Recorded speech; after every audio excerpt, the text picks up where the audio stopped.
Hello students and friends. Welcome to Homeopathy Medicines. Today in this homeopathic materia medica lesson, I will discuss about homeopathic medicine Mercurius solubilis. Before starting this video, please subscribe to this channel for Learn Homeopathy Online Free and Homeopathy Materia Medica. We need support from you to make this channel more beautiful and more informative. Now going to discuss about Mercurius solubilis, its uses and symptoms. Every organ and tissue of the body is more or less affected by this powerful drug. It transforms healthy cells into decrepit, inflamed and necrotic wrecks, decomposes the blood, producing a profound anemia. This malignant medicinal force is converted into useful life-saving and life-preserving service if employed homeopathically, guided by its clear-cut symptoms. The lymphatic system is especially affected with all the membranes and glands, and internal organs, bones etc. Lesions produced by mercury very similar to those of syphilis. Very often indicated in the secondary stage of syphilis where there is a febrile choroanemia, rheumatoid pains behind sternum, around joints, etc., ulcerations of mouth and throat, falling of the air, the eruptions and ulcerations of mouth and throat, etc. These are the special conditions and stages to which Mercur is homeopathic and where the 2x will do surprising work. Again, hereditary syphilis manifestations are within its range: bully, abscesses, snuffles, marasmus, stomatitis or destructive inflammations, tremors everywhere, weakness with ebullitions and tremblings from least exertion. All mercury symptoms are worse at night, from warmth of bed, from damp, cold, rainy weather, worse during perspiration. Complaints increase with the sweat and rest, all associated with a great deal of weariness, prostration, and trembling.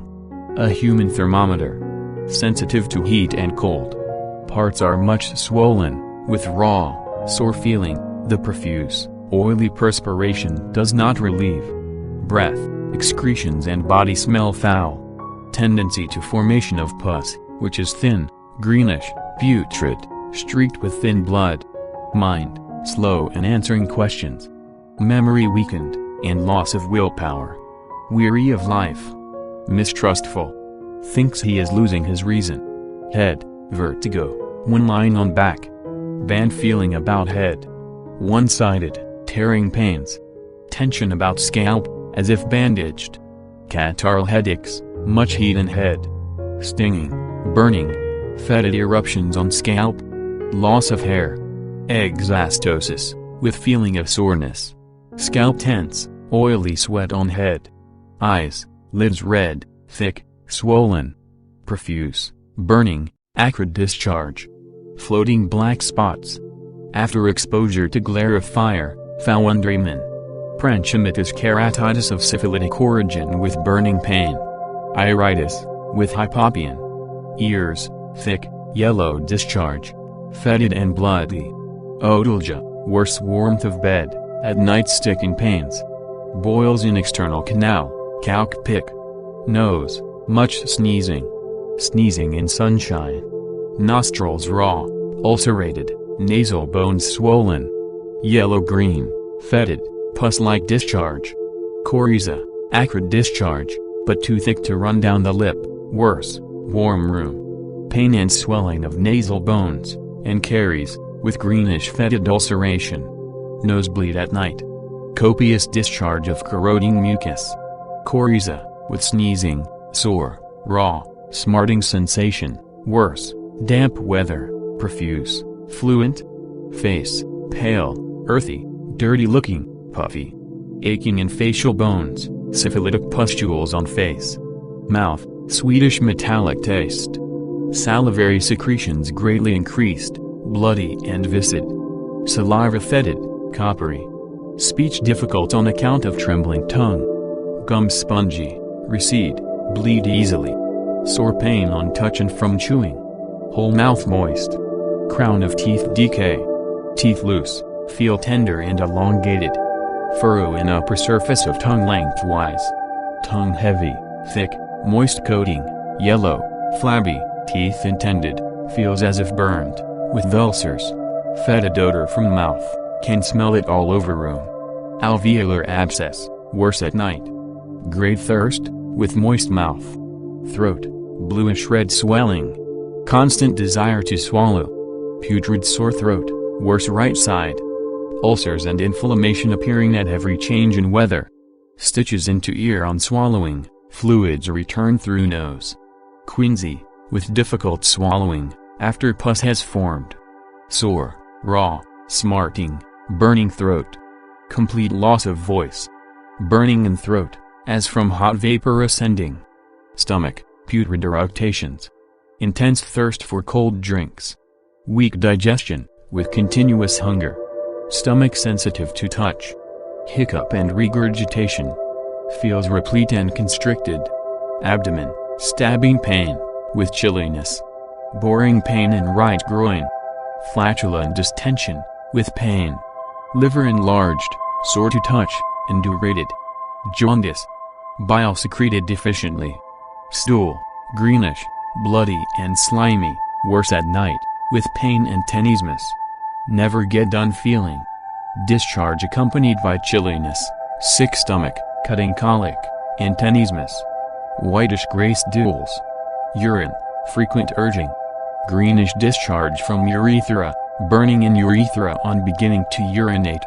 Urine dark, scanty, bloody, albuminous. Male, vesicles and ulcers, soft chancre. Cold genitals. Prepuce irritated, itches. Nocturnal emissions, stained with blood. Female, menses profuse, with abdominal pains. Leukorrhea excoriating, greenish and bloody, sensation of rawness in parts. Stinging pain in ovaries, apis. Itching and burning, worse, after urinating, better, washing with cold water. Morning sickness, with profuse salivation. Mammy painful and full of milk at menses. Respiratory, soreness from fauces to sternum. Cannot lie on right side, left side, lycop. Cough, with yellow mucopurulent expectoration. Paroxysms of 2, worse, night, and from warmth of bed. Catarrh, with chilliness, dread of air. Stitches from lower lobe of right lung to back. Whooping cough with nosebleed, arnica, cough worse, tobacco smoke. Back, bruised pain in small of back, especially when sitting. Tearing pain in coccyx, better, pressing on abdomen. Extremities, weakness of limbs. Bone pains and in limbs, worse, night. Patient very sensitive to cold. Oily perspiration. Trembling extremities, especially hands, paralysis agitans. Lacerating pain in joints. Cold, clammy sweat on legs at night. Dropsical swelling of feet and legs. Skin, almost constantly moist. Persistent dryness of the skin contraindicates Mercurius. Excessive odorous viscid perspiration, worse, night. General tendency to free perspiration, but patient is not relieved thereby. Vesicular and pustular eruptions. Ulcers, irregular in shape, edges undefined. Pimples around the main eruption. Itching, worse from warmth of bed. Crustulacta, yellowish-brown crusts, considerable suppuration. Glands swell every time patient takes cold. Bows. Orchitis, climat, hamam, pulls. Fever, generally gastric or bilious, with profuse nightly perspiration, debility, slow and lingering.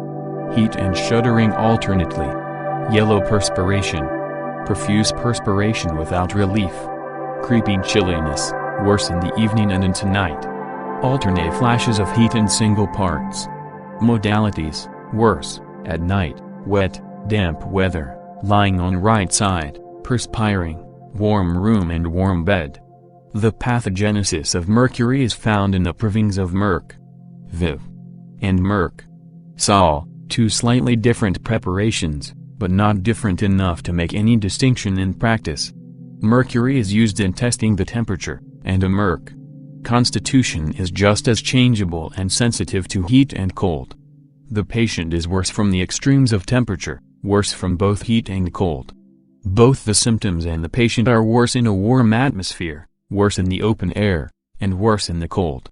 The complaints of mercury when sufficiently acute to send him to bed are worse from the warmth of the bed, so that he is forced to uncover, but after he uncovers and cools off he gets worse again, so that he has difficulty in keeping comfortable. This applies to the pains, the fever, ulcers and eruptions and the patient himself. He is an offensive patient. We speak of mercurial odors. The breath especially is very fetid, and it can be detected on entering the room. It permeates the whole room. The perspiration is offensive. It has a strong, sweetish, penetrating odor. Offensiveness runs all through. Offensive urine, stool and sweat. The odors from the nose and mouth are offensive. When Merc is used in large doses and the patient is salivated, he gives off these odors. One who has once smelt a salivated patient will remember the mercurial odor. I remember when I was a student, almost every room had the mercurial odor. Mercury was given till the gums were touched and salivation was produced. That odor is often an index to the use of Merc. He is worse at night. The bone pains, joint affections and inflammatory conditions are all worse at night and somewhat relieved during the day. Bone pains are universal, but especially where the flesh is thin over the bones. Periosteo pains, boring pains, worse at night and from warmth of the bed. The glands are inflamed and swollen, the parotids, sublinguals, lymphatic glands of the neck, groin and axilla are all affected, the mammae swell and there is inflammation and swelling of the liver. It is preeminently a glandular remedy. Induration is also a general, inflamed parts indurate.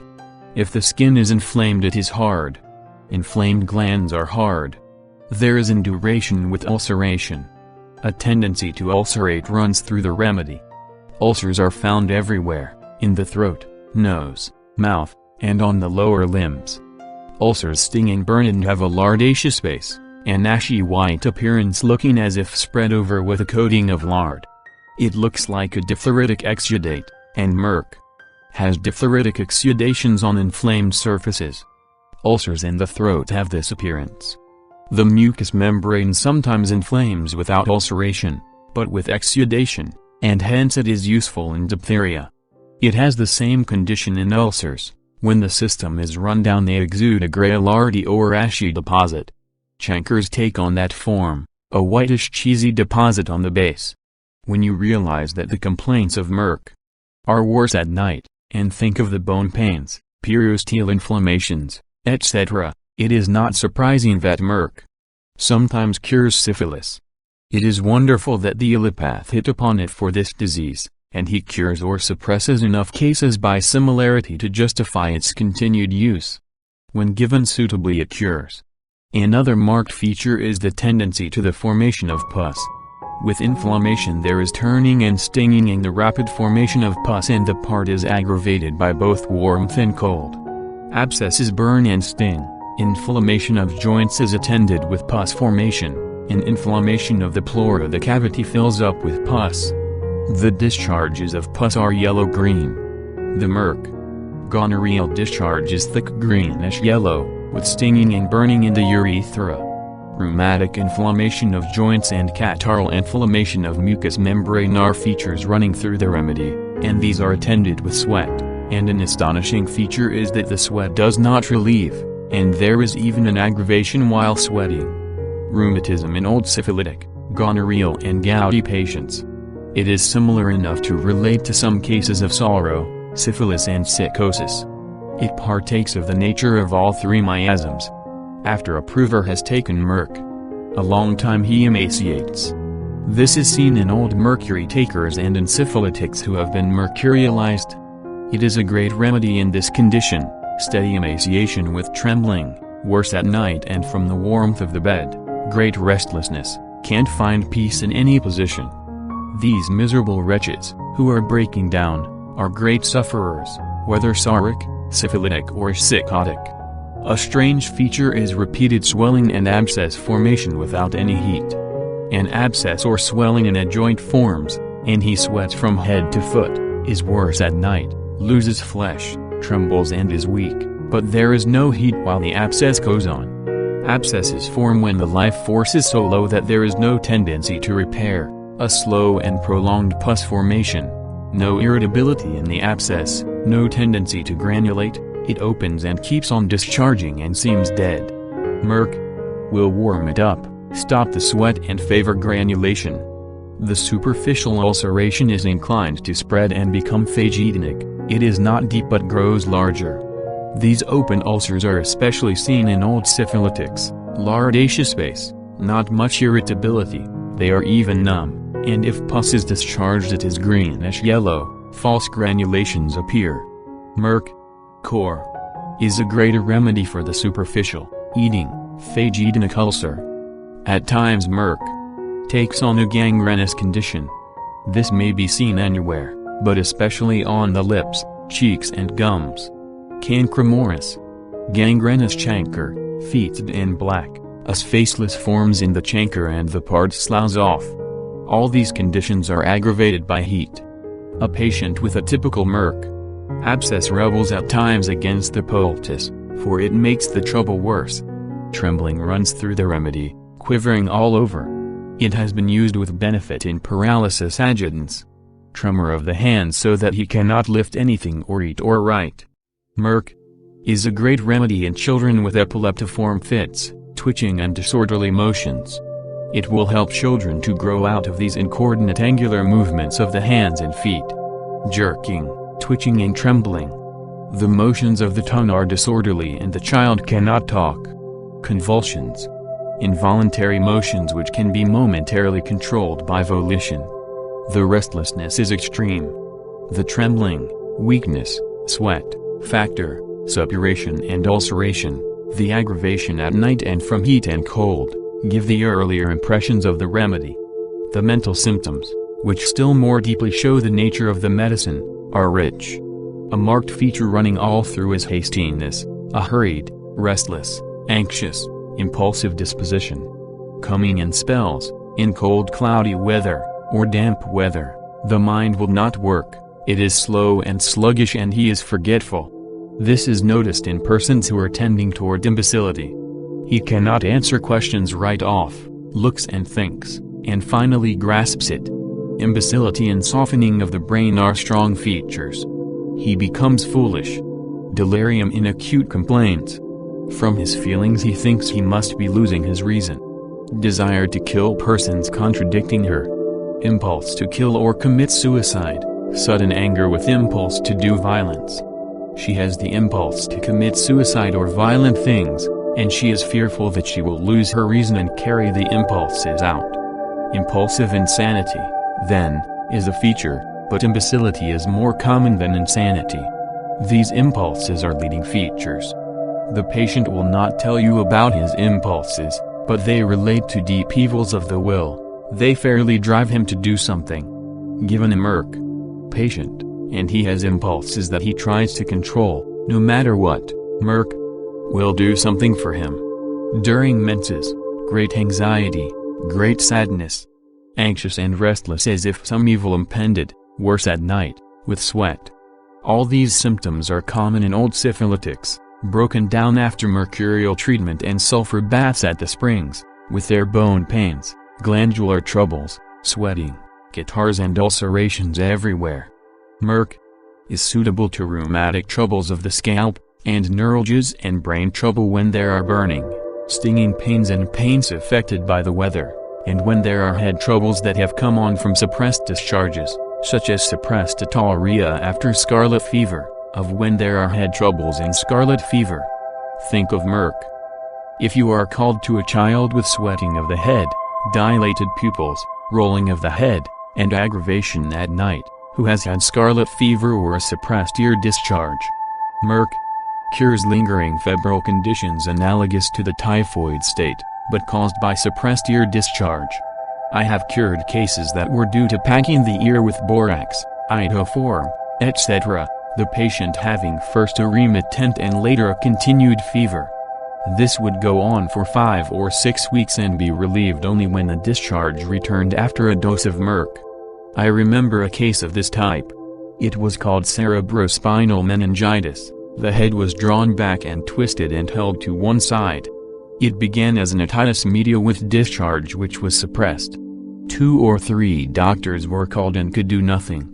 In the night I went to the bedside and got the history and symptoms of merc. Mercurius re-established the discharge in 24 hours, the torticollis passed away, the fever subsided and the child made an excellent recovery. I can recall many such cases. There is a tension about the scalp as if it were bandaged. Nervous girls have headache over the nose and around the eyes as if tied with a tape, or as if a tight hat were pressing on the head. Pressing, tearing pain in the eyes. Burning pains in the temples ameliorated by sitting up and moving about, worse at night. Periosteo pains worse in cold, damp weather, in rheumatic and gouty constitutions, with sensitiveness in the eyes and ears, sore throat and glandular swellings. Headaches in old mercurialized syphilitics, they become barometers, sensitive to the weather. The catarrhal headaches are very troublesome, headache in those suffering from chronic catarrh with thick discharge. The thick discharge becomes watery and the pain in the forehead, face and ears very distressing. These headaches are violent. Chronic rheumatic headache from the suppression of a discharge from any part, or from foot sweat suppressed, alternation of foot sweat and headache. When the foot sweat is gone he has pain and stiffness in the joints. Silicea has that also. Sil and Merc do not follow each other well, when well selected, but if crude mercury has been taken for a long time, silicea, like nitric acid, is a good remedy to eliminate it when the symptoms agree. With all headaches there is much heat in the head. Bursting headaches, fullness of the brain, and constriction like a band, vice-like pressure. He is sensitive to the air when he has headache. This is true of Merc. All through. He is relieved in the room, but worse in a warm or cold room, and violently worse from a draft. He wants to be covered but is worse from heat. The hoop-like sensation is worse at night. Merc is a wonderful remedy to ward off acute hydrocephalus after measles and scarlatina. The child rolls the head and moans, and the head sweats. It is closely related to apis, which is also a great remedy after scarlet fever to ward off or cure hydrocephalus. Exastases in old syphilitics. Lacerating, tearing pains in the pericranium. The whole external head is painful to touch. The scalp is tense and sore. Fetid, oily sweat on the head. Children have moist eczema, an excoriating, offensive eruption. Merc is a wonderful eye remedy, especially for colds. Every cold settles in the eye in gouty and rheumatic patients. Catarrh of the eye is worse from looking into the fire or rather from sitting close to the fire. The radiated heat causes smarting. Eyelids forcibly drawn together as if long deprived of sleep. Fog or mist before the eyes. Merc cures iritis in syphilitics. The rule nowadays is to use a mydriatic in iritis to prevent adhesions. I have treated many cases and I have no desire to dilate the pupil. I believe it is unnecessary. The homeopathic remedy will stop the iritis speedily so that no adhesions will form, and if they have begun the remedy will remove them. Pains tearing and burning around the eyes, in temples, etc. Tension of the scalp as if it were a tight-fitting cap, or tension as from a tape. Ulceration and inflammation of the cornea. Vascular appearance of the cornea, inflammation, especially confined to the cornea, sometimes pustular, sometimes diffused. There is copious lacrimation with all eye symptoms, and the tears excoriate, causing a red line down the cheeks. Greenish-yellow, or a green discharge. Lid spasmodically closed. Great photophobia. In inflammatory conditions of all the tissues of the eyelids, conjunctiva and deeper structures. Colds settle in the eye like dulk. Sometimes you will see a little fine growth on the iris, growing across the pupil and attached by a pedicle. It is really a syphilitic cantilloma. Merc cures it in a few days.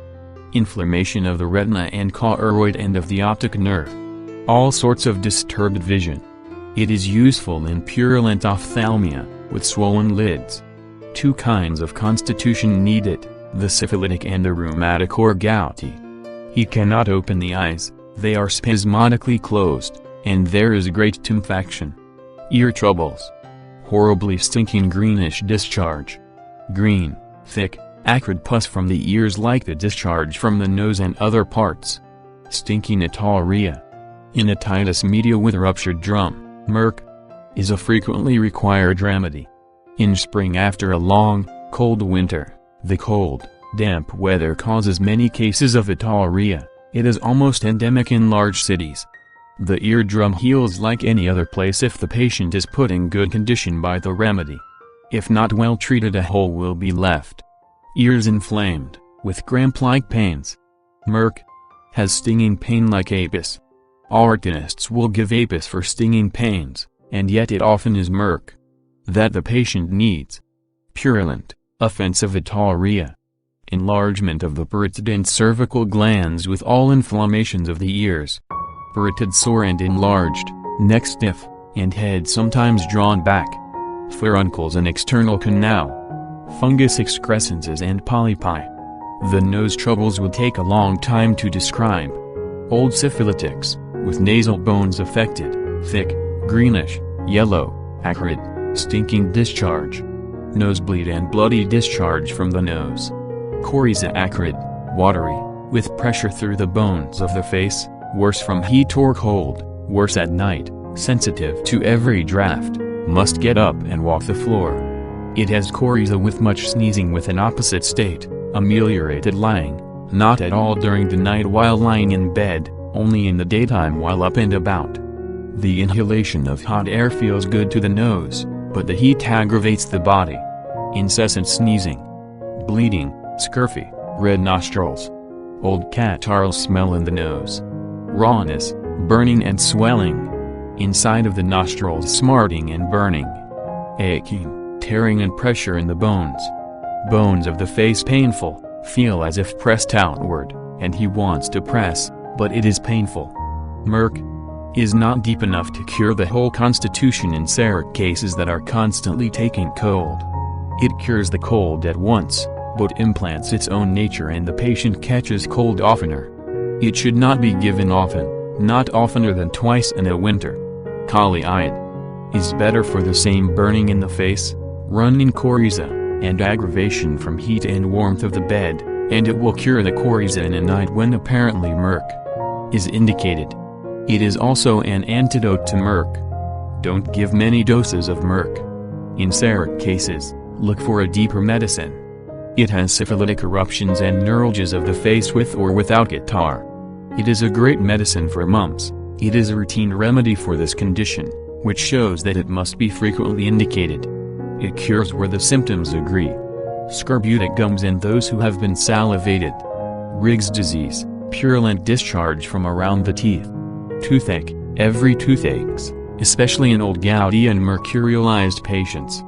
Looseness of the teeth. Red, soft gums. Teeth black and dirty. Black teeth and early decay of the teeth in syphilitic children, like staph. Copious salivation. Gums painful to touch. Pulsation in the gums and roots. Gums have a blue-red margin, or purple color, and are spongy and bleed easily. Gums settle away, and the teeth feel long, and are elongated. Teeth sore and painful so that he cannot masticate. Abscesses of the gums and roots of the teeth. The taste, tongue and mouth furnish important and distinctive symptoms. As the tongue is projected, it is seen to be flabby, has a mealy surface, and is often pale. The imprint of the teeth is observed all round the edge of the tongue. The tongue is swollen as if spongy, and presses in around the teeth and thus gets the imprint of the teeth. Inflammation, ulceration and swelling of the tongue are strong features. Old gouty constitutions have swollen tongue. The tongue will swell in the night and he will waken up with a mouthful. The taste is perverted, nothing tastes right. The tongue is coated yellow or white as chalk in a layer. Offensive mouth, putrid odors from the mouth, especially the mercurial odor of the salivated patient. The tongue becomes clumsy, difficulty in talking, his speech is hardly intelligible. Awkwardness of the tongue as in persons intoxicated. Ulcers flat, eating ulcers, holes are eaten through the cheek. Eating away of the soft palate and the bone of the hard palate is often eaten away. Purulent formation in the antrum of Hymor and fistulae from the mouth to the antrum. Fluoric acid and silicea are more frequently indicated in these fistulas, especially if the bone is involved. Copious flow of fetid saliva. Sore mouth of children in nursing mothers, little aphthous patches with the mercurial odor and flabby, spongy appearance of the mucous membrane and tongue. General diffused inflammation of the mouth. The whole mucous membrane is sensitive and painful, burning, stinging and smarting, dryness with or without aphthous patches. Thrush of children. Scorbutic gums. Sore throat. It is a remedy for inflammation of the throat, with spongy appearance, general diffused tumefaction, swelling of the parotids, fullness and stiffness of the neck. Lardaceous basin ulcers, flat ulcers, spreading ulcers. Great dryness in the throat. The swelling impairs the motion of all the muscles that take part in swallowing. Swallowing is attended with difficulty, pain and paralytic weakness, and the effort to swallow forces the bolus up into the nose, and liquids come out through the nostrils. The mercurial odor is a strong feature, but Merc often cures when the odor is not perceptible. It has such an affinity for the throat. It has chronic throat troubles and syphilitic ulcers and patches. The inflammation extends upwards and downwards, red and pale patches. The red looking as if they would suppurate or ulcerate. The red spots become quite purple, but the more purple they are the more they are like latch. Tonsils dark red with stinging pains. Quinsy, after pus has formed. It is useful in diphtheria, and most cases are diffused, extensive patches or patches here and there, with spongy appearance, but no ulceration. Tumefaction, and the exudations are upon a tumefied base. Stiff neck. Erysipelatous inflammation of the throat. Dark, sloughing, eating, corroding ulcers in the throat. He has aversion to meat, wine, brandy, coffee, greasy food, butter. Milk disagrees, and comes up sour. Sweets disagree. He is turned against his beer. The stomach is chronically disordered, eructations, regurgitations, heartburn, etc. Sour stomach, it is foul. He has nausea with vomiting and regurgitation of food. In such a stomach food is like a load. Bad taste, bitter mouth, he tastes the food, it comes up sour. With all this the saliva constantly runs from the mouth. It does not improve as digestion goes on. The half-digested substances are vomited. It is like the state in persons who have destroyed their stomach from crossing liquors, beer, wine and whiskey. The liver furnishes much trouble. Our forefathers for years took blue mass every spring to regulate the liver. They physicked themselves with it and tapped their liver every spring with it, and as a result they had worse livers than they would have had if the doctors had stayed at home. Constipation, bilious habits and disordered stomach.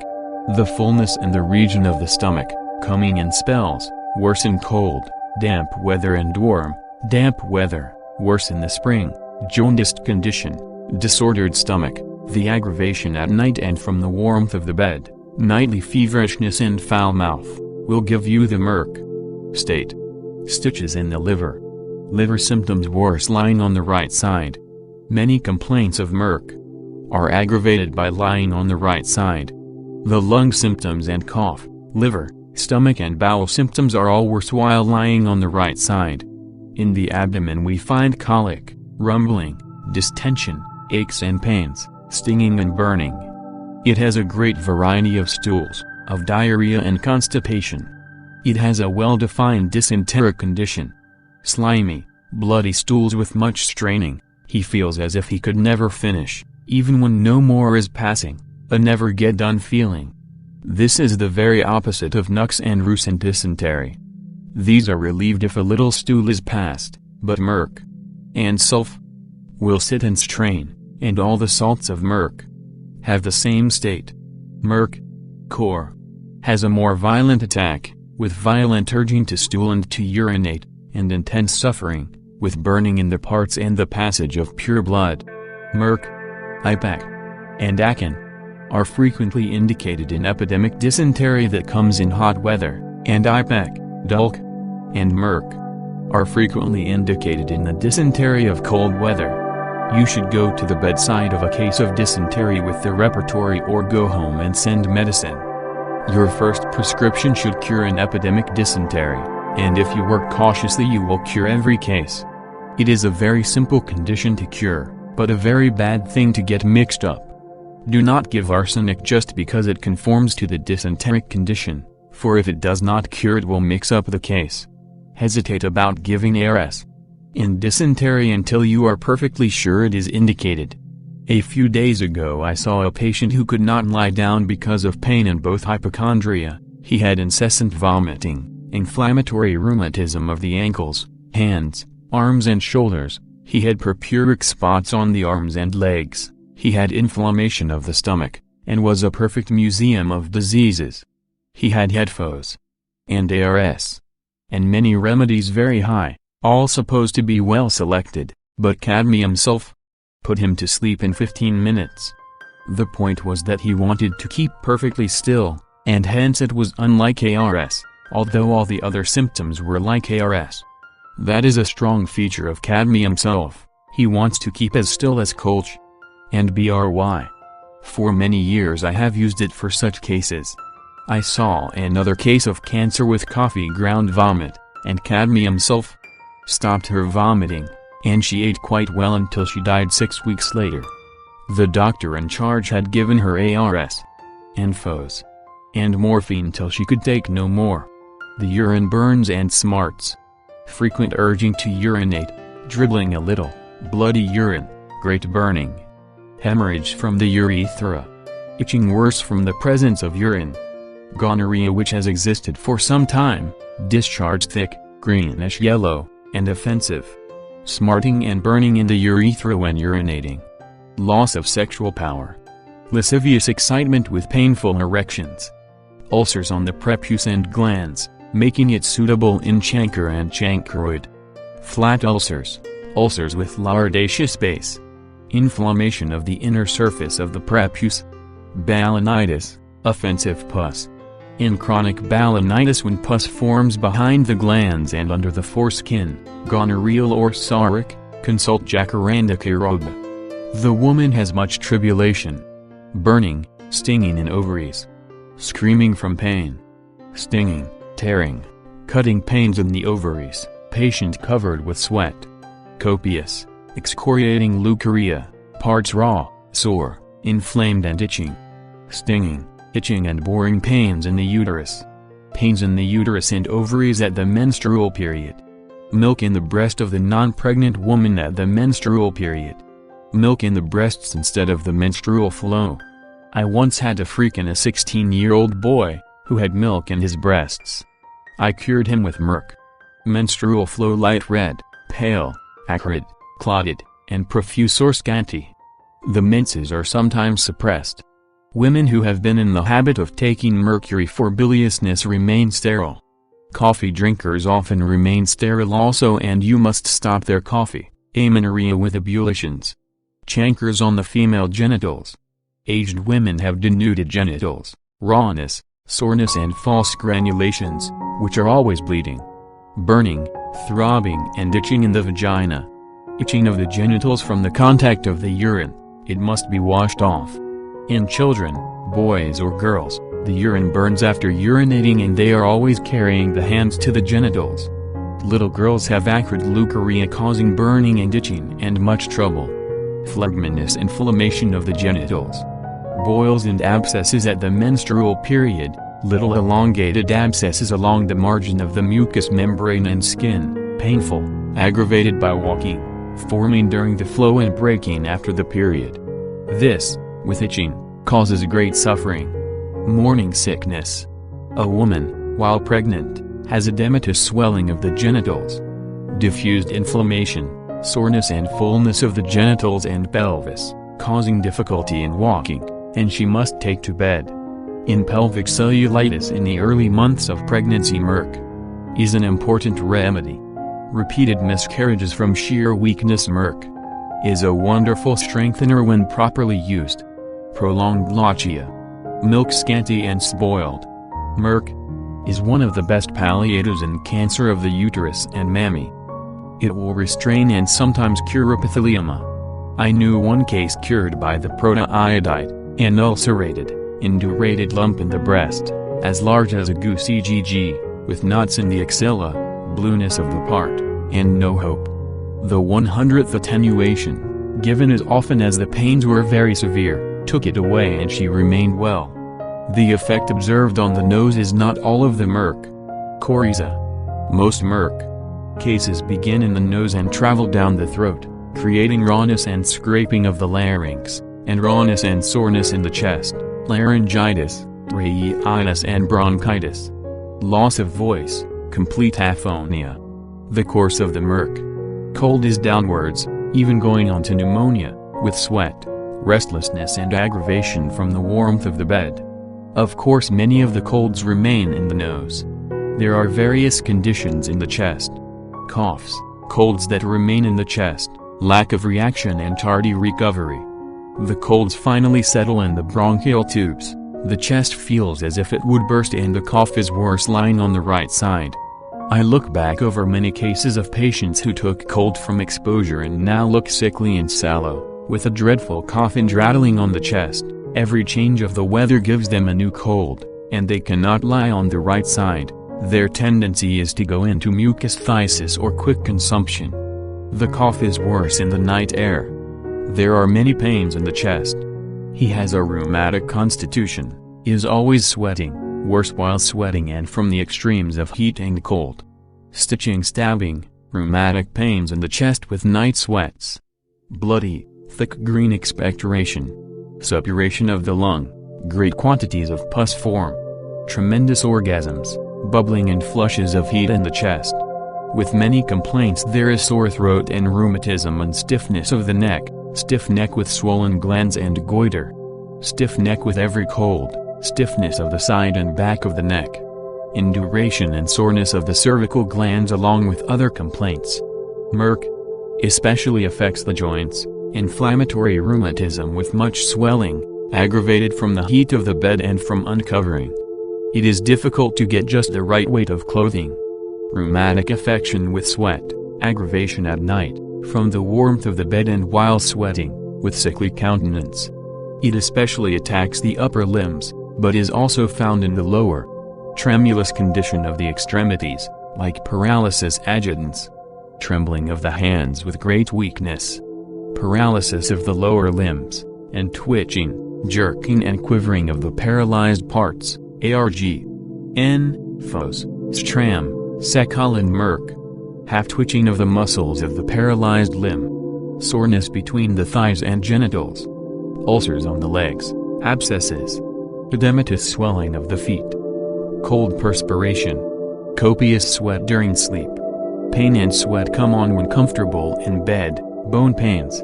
He covers up because he feels cold, but when he becomes warm the pains are aggravated. Is full of fever. Very seldom, however, has it a true, idiopathic, continued fever. It stands very low for continued fever alone, but it is especially indicated in surgical fevers, at first remittent, but later continued, such as come on from the suppression of discharges. The patient about to go into a chill is chilly even when the chill has not yet come on, sensitive to the moving air in a warm room, violently sensitive to a draft. Cold hands and feet. The sweat is profuse and offensive. The complaints in general are worse while he sweats, and the more he sweats the worse he is. He sweats copiously and his greatest sufferings are in the sweat. Does not have a clear intermittent. Between the paroxysms he has liver disturbances, diarrhea, fever. In surgical fevers, bilious fevers, worm fever in children, and remittent fevers there is much aching in the bones, great sensitiveness to the air, aggravation at night in bed when the fever runs highest, mercurial breath and sallow skin. The fever does not go so high and the skin is not so hot as in Bell.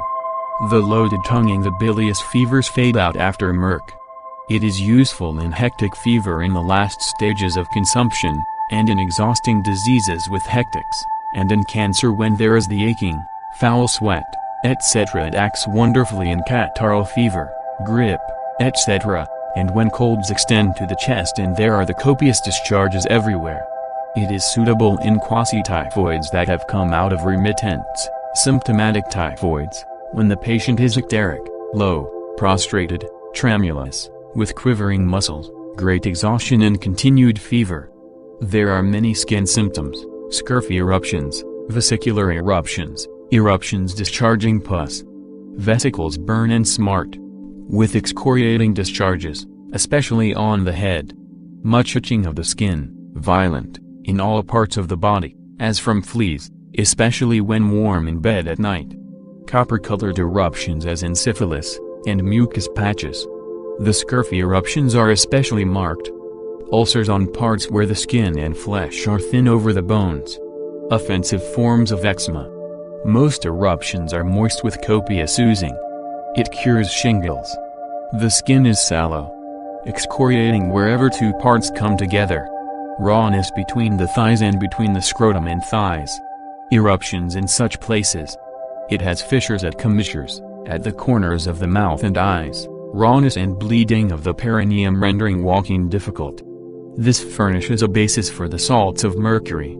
The salts of mercury after studying corrosive mercury, the protiodide and the biniodide, we may from some specific symptoms in the case say that we prefer one of the salts of mercury.